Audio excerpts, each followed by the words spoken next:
Do I have to throw away my brain to believe in God? Now, before I answer that, if you like our content, consider subscribing and hitting that notification bell so that you always know when a new video of ours comes out. I want you to imagine the following scenario.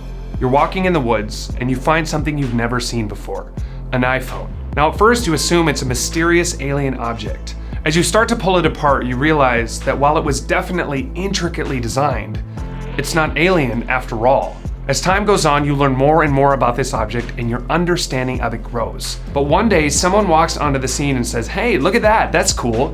I actually know who made that." Outraged, you respond, "That's impossible. I know everything about it, what it's made of, how it works, even how it developed over time. How dare you claim to know the one who made it?" This is often how people respond when you say that God created the universe, the planet, and you and I.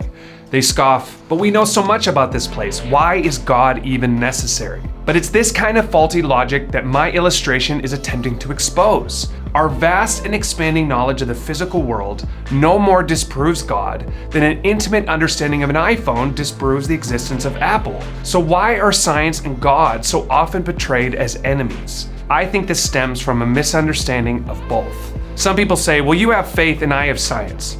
I simply refuse to believe in anything I can't test. But does anyone actually live as if this is true? There are dozens of aspects of our human experience that cannot be crammed into a test tube. Things like morality, purpose, a widespread sense of the afterlife, love, beauty, relationships, as well as millions of people's personal experiences with the supernatural.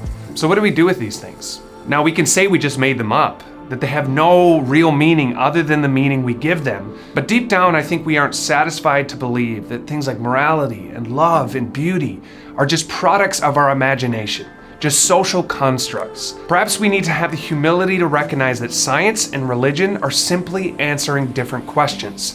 They aren't enemies, just different lenses. People will argue, "Well, you just take anything we can't explain yet and put God there. After all, we used to think thunder and lightning came from the gods." But you see, Christians believe that God created everything.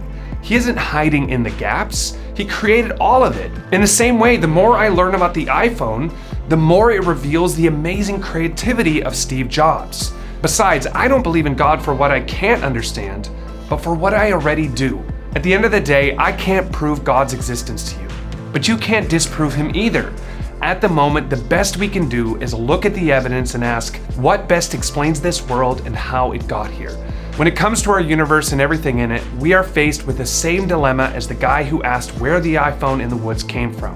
It's either a very lucky accident, an alien object, or the result of a brilliant mind, an expert builder with a purpose and a plan. To me, that's God. What do you think? Thank you guys so much for watching. If you'd like to go deeper, we made a video that attempts to answer the question, how did something come from nothing? Click here and watch that now. Otherwise, don't forget to subscribe and hit the notification bell. Peace.